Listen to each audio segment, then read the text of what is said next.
Como é que nós vamos falar mal do Gil? O Gil, nós ganhamos vários títulos com ele. O Gil jogava bem todos os jogos contra o São Paulo e contra o Palmeiras, que é relevante isso. Sim. O cara que joga bem contra a Portuguesa Santista ou contra o Jabaquara, tudo bem, não tem mal nenhum. Mas precisa jogar bem contra o São Paulo, contra o Palmeiras, contra o Santos, contra os grandes clubes. O Gil, o São Paulo tem um timaço, aquele time... e entrava em campo e perdia. E nós chegamos a ganhar 2 títulos em 15 dias, em cima do São Paulo. Desclassificamos o São Paulo. Brasil, né? Exatamente. E tudo com o Gil jogando muito bem. E o São Paulo, um time forte. Se vocês lembrarem, São Paulo era um timaço, Kaká, Luiz Fabiano, Júlio Batista, e alguns eu nem lembro o nome. Mas a verdade é que o time era bom. Então nós não podemos falar mal do Gil. Eu nunca fiquei falando que o Gil era igual ao Kaká, ou melhor que o Kaká. Embora a imprensa fale isso que eu falei, mas eu também não ligo o que a imprensa fala. Na verdade é o seguinte, um dia me perguntaram o que eu achava do Kaká. Porque você sabe que uma das coisas que tem aqui, a mídia é muito São Paulina. Então ele só tem que elogiar o São Paulo, você não pode criticar. Se você criticar o São Paulo, que nem o Santos se ofende se você criticar. Outro dia saiu uma notícia aí que os jogadores do Santos não quiseram ir lá para um centro espírita, uma coisa. Nossa senhora, eu escrevi uma bobagemzinha no meu blog, uma coisinha qualquer. Nossa, parecia que o mundo caía. Como é que você vai... Eles ficam ofendidos. O Corinthians não fica ofendido nada. Essa é uma característica que nós temos. Pode xingar, falar o diabo, que nós não damos bola e vamos para frente. Mas o São Paulo é proibido criticar. São Paulo não pode criticar. Veja, e eu disse, olha, eu não estou aqui para elogiar o Kaká. Já basta que vocês elogiam o Kaká. Eu estou aqui para elogiar o Gil, o Everton, o David, que era o time da época, né? E ficaram todos ofendidos. Como alguém se recusa a elogiar o Kaká? Porque você não pode, aqui é proibido. É que nem o Morumbi. O Morumbi está exposto agora a um vexame fantástico, né?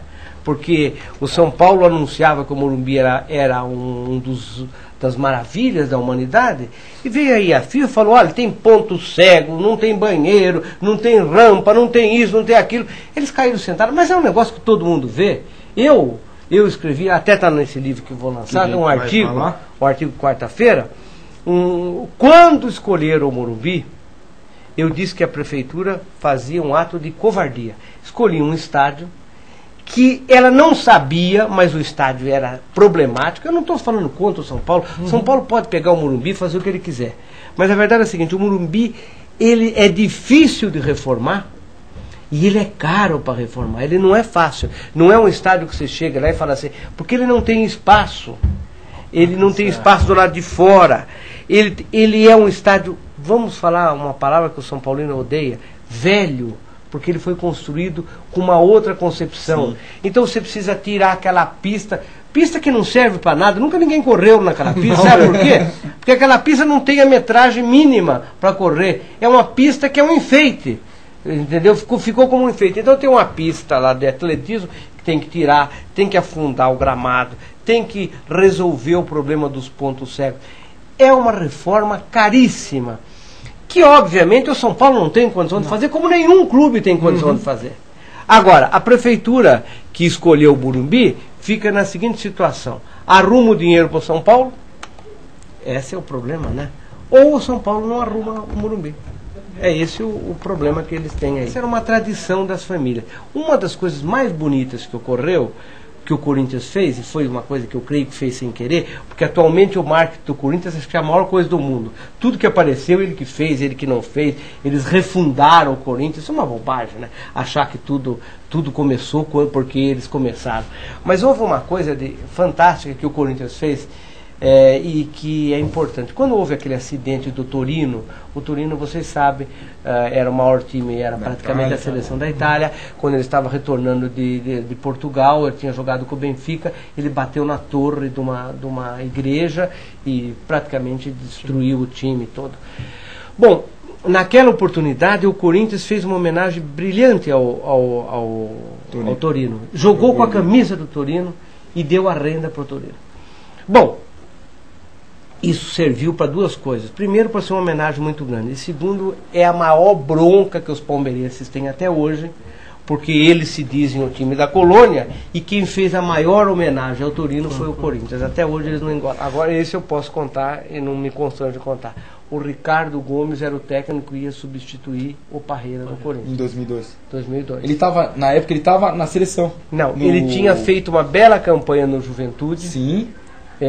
Juventude? Isso, Juventude. Foi quinto lugar. E aí assumiu a... Quando aconteceu aquele acidente do Parreira sair e ir para a seleção, porque nós não queríamos, nem o Parreira queria, mas ele foi quase que chantageado a aceitar a seleção, e faltavam 5 dias para começar a pré-temporada para Libertadores, que nós estávamos na Libertadores.